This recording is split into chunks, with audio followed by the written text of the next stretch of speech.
They say a lake house is the perfect escape, a place of peace, quiet, and reflection. But what if I told you that behind the calm waters and the moonlit ripples, something far darker waits? These are not just stories, they are true accounts of terror that unfolded inside lake houses, where laughter turned to screams and silence drowned in horror. Tonight, we dive into 3 disturbing true lake house horror stories. But be warned, the water hides more than just shadows. The first chapter begins with the quiet arrival at the lake house, the kind of moment that should have been filled with relief and excitement. The family had been planning this trip for months, eager to get away from the noise of the city and spend some time in nature. The drive had been long, the winding road leading deeper into the woods until the sight of the lake appeared like a sheet of silver under the setting sun. The house itself stood at the edge of the water, old but sturdy, its wooden frame weathered by years of storms and seasons. There was something undeniably beautiful about it, yet something about the way it stood so still made the air feel heavier than it should have. The silence was overwhelming, not peaceful but almost pressing, as though the trees and the water themselves were holding their breath. As they unpacked, the family tried to ignore the unease. The father commented on how perfect the spot was. The mother admired the wide windows that opened to the lake view, and the children ran to the dock, laughing as they leaned over the water. Yet even in those playful sounds, there was a strange echo, a delay as though the lake was mimicking them, repeating every sound a second too late. The house smelled of damp wood and dust, the kind of scent that lingers in places untouched for too long. A framed picture sat crooked on the mantel, showing a smiling family whose faces had long faded with time, their eyes blurred but oddly watchful. The evening came quickly, faster than anyone expected, the sun sinking behind the trees and leaving the water dark and reflective like black glass. When they lit the fireplace, the shadows seemed to crawl higher than they should, stretching across the walls as though reaching for something.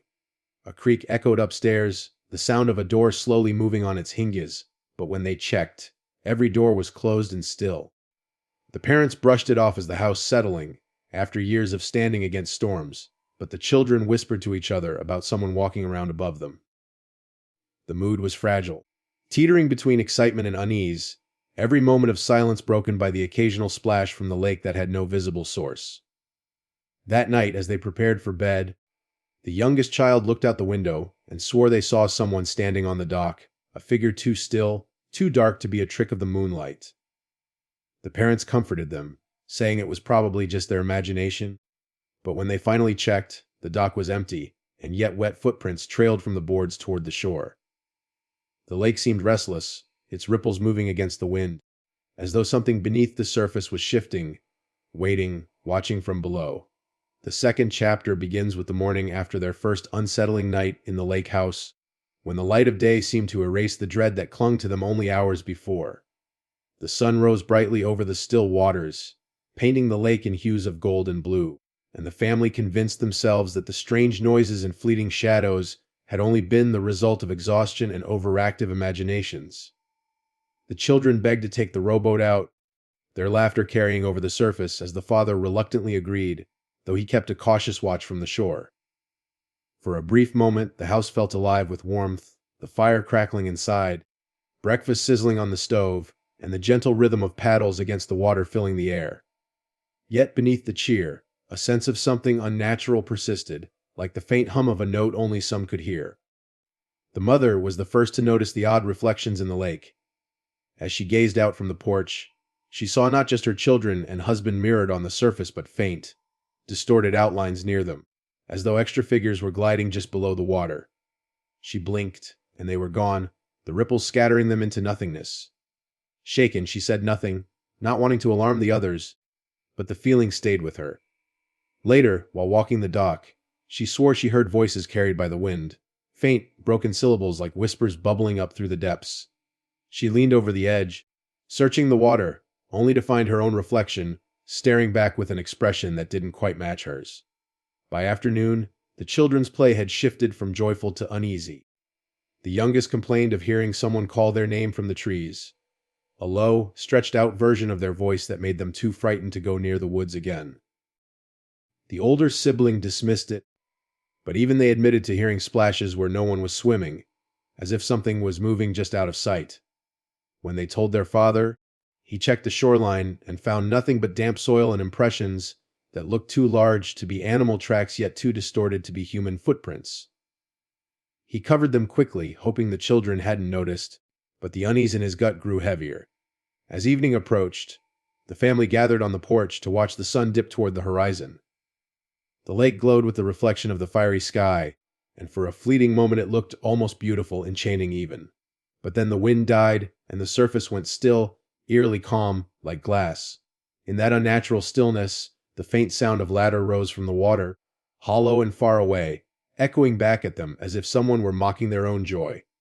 The parents exchanged worried glances, unsure whether to reassure the children or finally admit that something was terribly wrong. The latter faded, replaced by the slow creak of the dock, as if unseen weight pressed against it. The third chapter unfolds, as the family tries to settle into a routine, despite the unease that clung to every corner of the house and the lake outside. The father, determined not to let strange sounds and imagined figures spoil the trip, encouraged the children to play inside while he checked the dock to ensure it was safe. The wood was damp, swollen from years of rain, and every step he took echoed with a hollow groan that carried unnaturally far across the water. He paused halfway down, glancing back toward the house, and for a moment he thought he saw someone in the upstairs window, standing perfectly still and staring down at him. He blinked and the figure was gone, but the weight of unseen eyes remained heavy on his shoulders. He returned inside, saying nothing, though his hands trembled slightly as he shut the door behind him.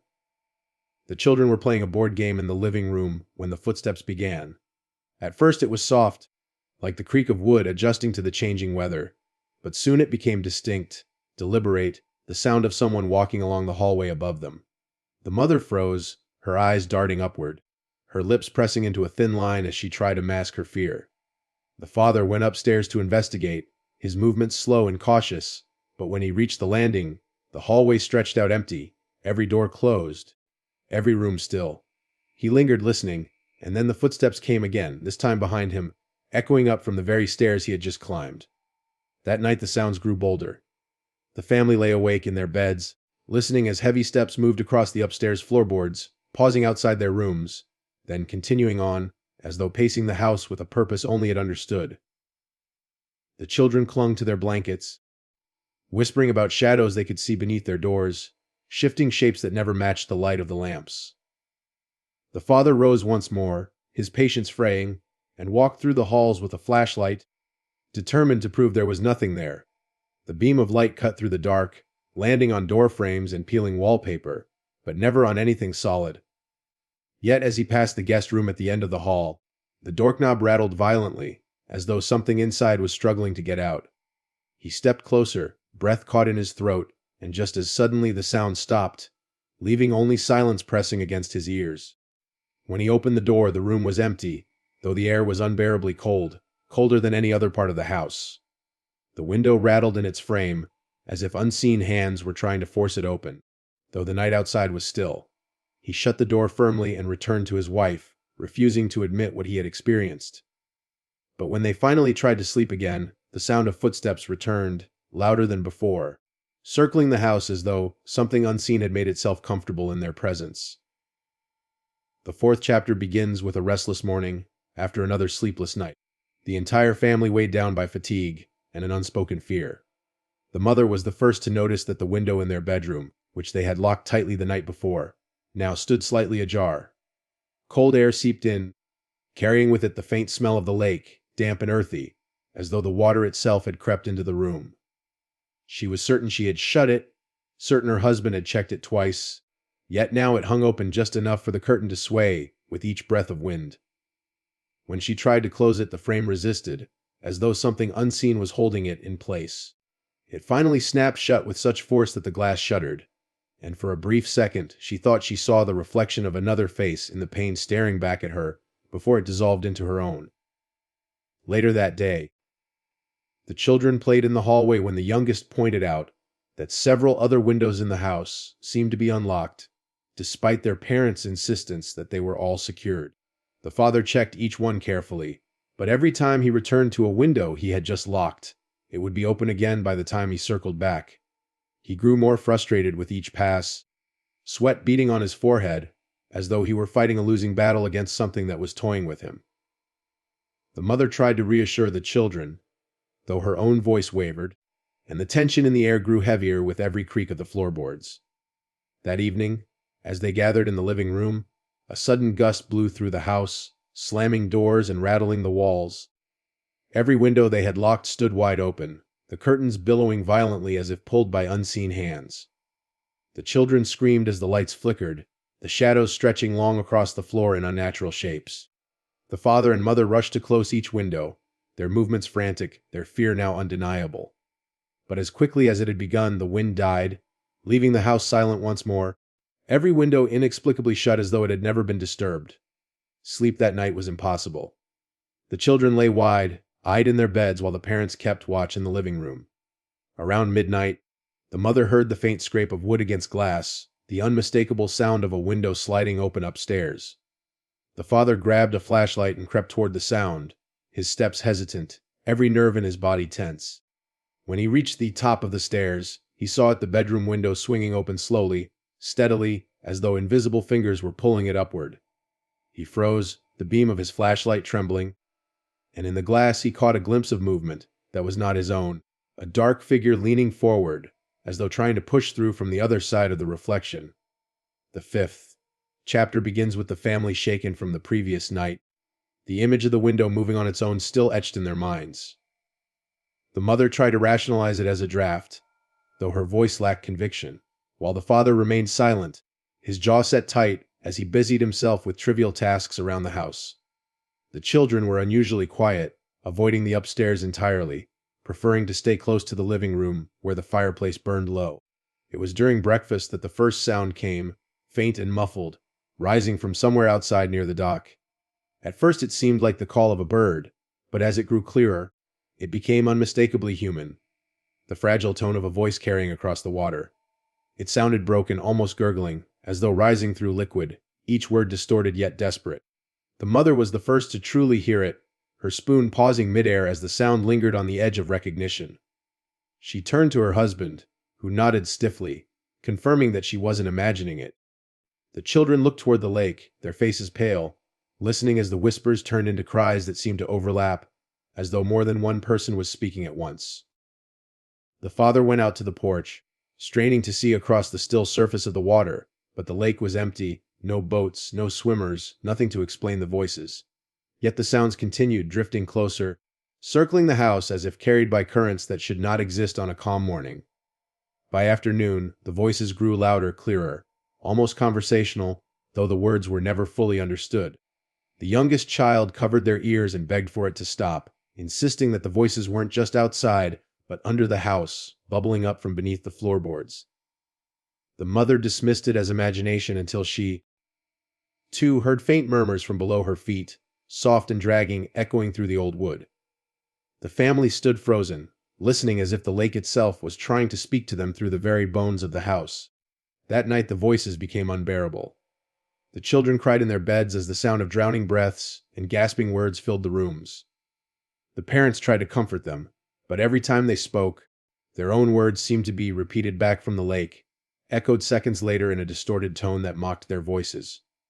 The father stormed outside with a lantern, determined to find the source, but the dock remained empty, the water black and endless under the pale light. As he stood there, straining to listen, the lantern flickered and dimmed, and in the silence that followed, the voices rose together in a wail so loud it rattled the windows of the house. The sound wasn't just in the air anymore. It was in the water, the walls, the floor, as though the entire house was breathing with the drowned.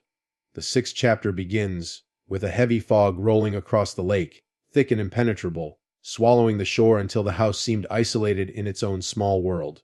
The family woke to the muffled silence that fog brings, where every sound feels distant and hollow, yet beneath that stillness lurked a sense of being watched. The father stepped outside, lantern in hand, and stood at the edge of the dock. The water was invisible under the pale shroud, the wooden planks vanishing into the mist as though the lake had devoured them. As he strained to listen, faint splashes reached him, deliberate and rhythmic, like footsteps pacing just beyond sight. He called out, but no answer came, only the subtle shift of water moving against the dock as though someone, or something, was circling him in the fog. Inside, the mother tried to keep the children occupied, but their eyes kept darting toward the windows, their unease mounting.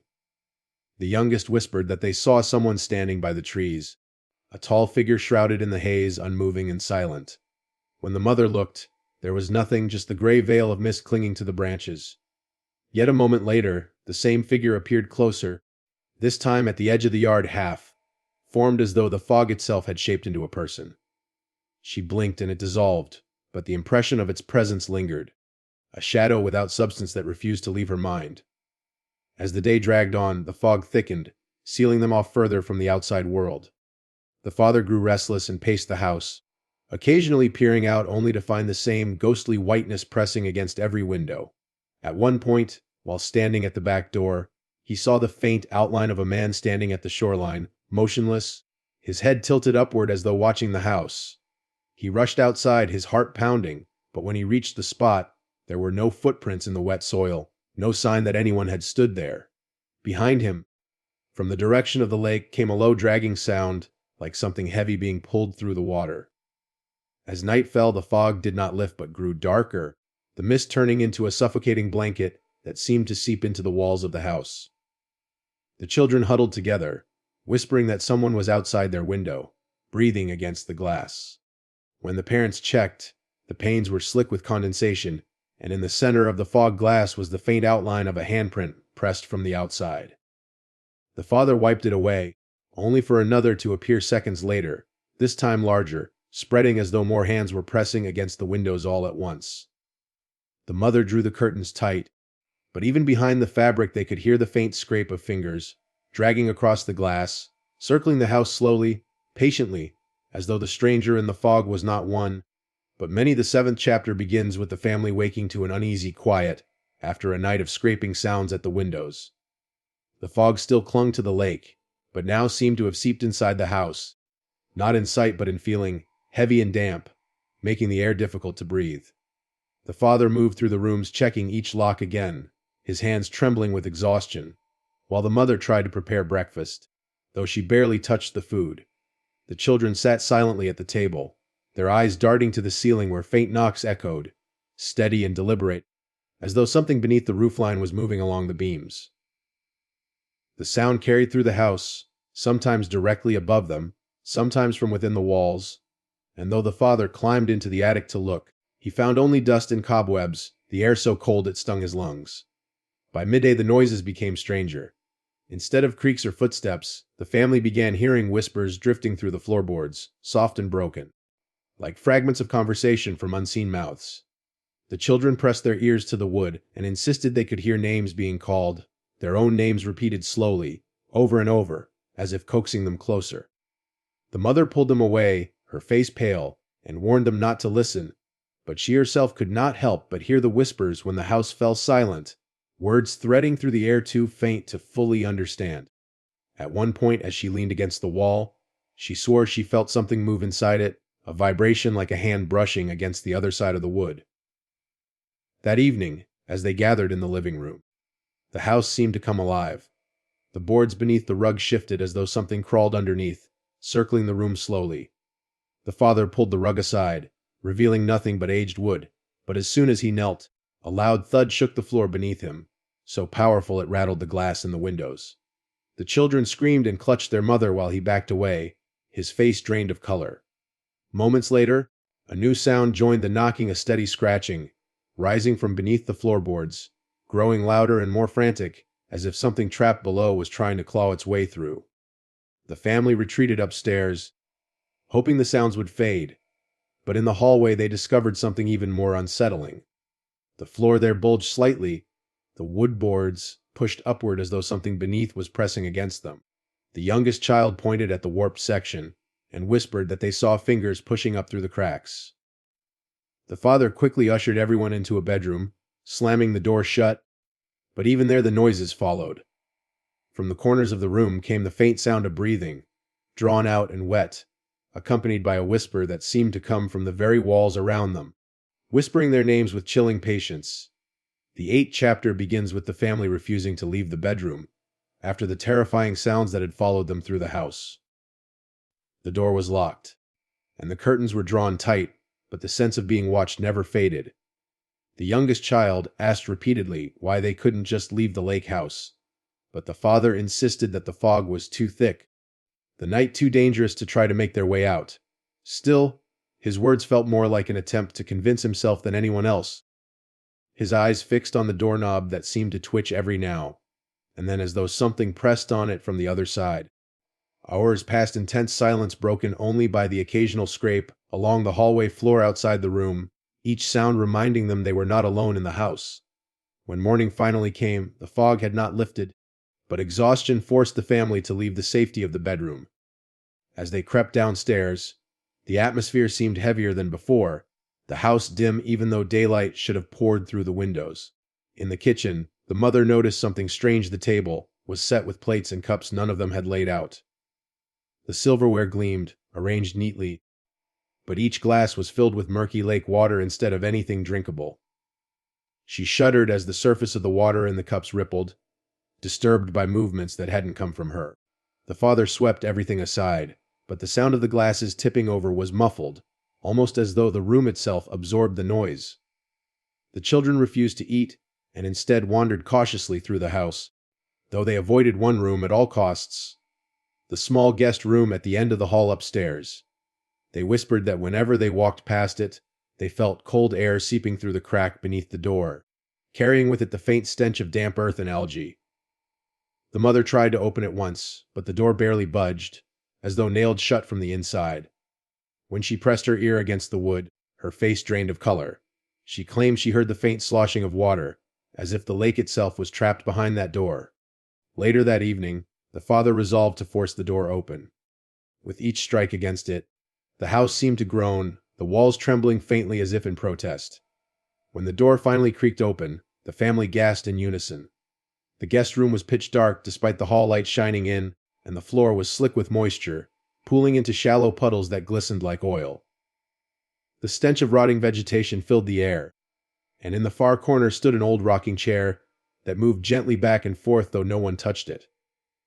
The children clung to their mother as the father stepped inside, his flashlight beam catching something on the walls, streaks of muddy handprints trailing upward toward the ceiling, smudged and overlapping as if countless hands had clawed their way out of the lake only to press themselves against the very heart of the house. The 9th chapter begins with the family retreating from the guest room, their nerves frayed by the sight of the wet floor and the endless handprints smearing the walls. The father slammed the door shut, his knuckles white as he held the handle tight, as though afraid something might push back from inside. They tried to pretend it wasn't real, to gather themselves in the living room, but the silence of the house was different now, charged with a low vibration that pulsed through the walls like a heartbeat. Outside, the weather turned, a storm brewing over the lake, thunder rolling in distant waves while flashes of lightning briefly illuminated the dense fog. The lake no longer looked like water, but a restless expanse of darkness that seemed to swell and breathe, as if it were alive. The first strike of heavy rain brought a new terror. The pounding against the roof was almost immediately accompanied by a noise inside the house, a dripping that grew into a steady stream. The family rushed to the hallway where water seeped from the ceiling, trickling down the walls in black rivulets, staining the wallpaper, as though the lake itself had invaded the structure. The mother screamed when she realized the water wasn't falling randomly but was forming shapes, running together until it resembled faint outlines of faces, mouths open in silent cries. The children clutched at her dress, trembling as the walls seemed to melt into ghostly figures made of water, only to dissolve again with each flicker of lightning. The storm worsened as the night deepened, winds battering the walls and shaking the shutters. The father shouted over the noise, insisting they must leave the house now before it collapsed. But when he tried to open the front door, it resisted, as though something pressed against it from outside. His forceful attempts were met with the chilling sound of laughter, carried through the howling wind, a hollow echo that came not from the trees or the water but from all around them, circling the house in mocking tones. Inside, the chaos grew unbearable. The rocking chair in the upstairs guest room began to slam against the floor on its own, shaking the ceiling above them. Windows rattled furiously, panes cracking as unseen hands seemed to beat against them, leaving smeared, wet impressions across the glass. The children screamed that they saw figures in the lightning, silhouettes standing in the fog at the edge of the property, dozens of them, their heads tilted upward toward the house. Each flash revealed them closer, as if the storm carried them forward in jerking movements. When the father finally forced the front door open with a violent shove, the family was met with a wall of rain and a howling gust so strong it nearly knocked them to the ground. Yet what froze them in place was not the storm, but the sight of the lake itself. It had risen far beyond its banks, swallowing the dock and creeping toward the house, waves churning violently though no wind should have caused them. And in the frothing water, pale faces appeared just beneath the surface, watching silently, their eyes wide and unblinking as though waiting for the house, and everyone inside it to be dragged under. The 10th chapter begins with the family standing frozen at the open doorway, staring at the rising lake that had transformed into a furious, living thing. The storm raged with unnatural strength, winds tearing at the trees and lightning splitting the sky, illuminating the pale faces writhing just beneath the surface of the water. The father grabbed the children's hands and shouted for everyone to run, but each step outside felt heavier, as though the very air clung to them, trying to pull them back toward the house. The ground was already soaked and sinking, turning the yard into a bog that threatened to swallow their feet. The mother stumbled, nearly pulled under, but the father dragged her forward as the storm howled around them. Behind them, the house groaned as though it were alive, the windows shattering outward in unison, sending shards into the rain. From every broken frame, water poured as though the lake itself had invaded the walls, rushing out in streams that snaked across the yard. The children screamed when they saw shapes forming in that water, arms and faces pressing outward, stretching toward them before collapsing back into liquid. The father urged them not to look, only to run, but even he couldn't stop his eyes from darting back when the front door banged shut on its own, sealing the house as if trapping whatever lived within. As they reached the tree line, the figures in the lake grew more restless, rising higher from the water, their bodies half-formed, dripping and broken, yet filled with intent. Lightning illuminated dozens of them, their eyes glowing faintly, their mouths opening in unison in a silent scream that echoed in the thunder. The family pressed on, the father shouting desperately into the storm, his voice nearly lost to the roaring wind. The path to the road was nearly invisible, the fog and rain turning everything into a blur, but the mother recognized the bend by instinct and pulled the children forward. The storm did not follow them beyond the edge of the property. As soon as their feet touched the gravel road, the rain seemed to ease, the wind softening, though behind them the house stood in chaos. They stopped only once to look back, hearts pounding, their bodies trembling with exhaustion. The lake had already swallowed the dock and reached the porch, waves crashing against the structure as though trying to drag it under. For one brief moment, the family saw countless pale hands rising from the water, clawing at the house, pulling it down inch by inch, until the windows were submerged and only the roof remained visible. Then, with a final groan that echoed like a dying breath, the house disappeared beneath the surface, the lake smoothing over as if nothing had ever stood there at all. The family never spoke of what happened in detail again. They left the area, abandoning every possession they had brought with them, unwilling to return even for a moment. Locals would later whisper about the cursed lake house, a place that refused to stay on land, a place where the drowned waited for the living to join them. Some swore they still heard screams during storms, carried across the water, and others claimed they saw the outline of a house shimmering on the surface before vanishing beneath the ripples. Thank you for staying with me through this chilling journey into the disturbing true lake house horror stories. Your support, your time, and your willingness to step into the shadows with me means more than I can ever say. Remember, these are more than just tales, they are warnings that some places are never truly empty. If you enjoyed this story, don't forget to like, share, and subscribe for more. Until next time, stay safe, stay curious, and whatever you do, never ignore the whispers in the dark.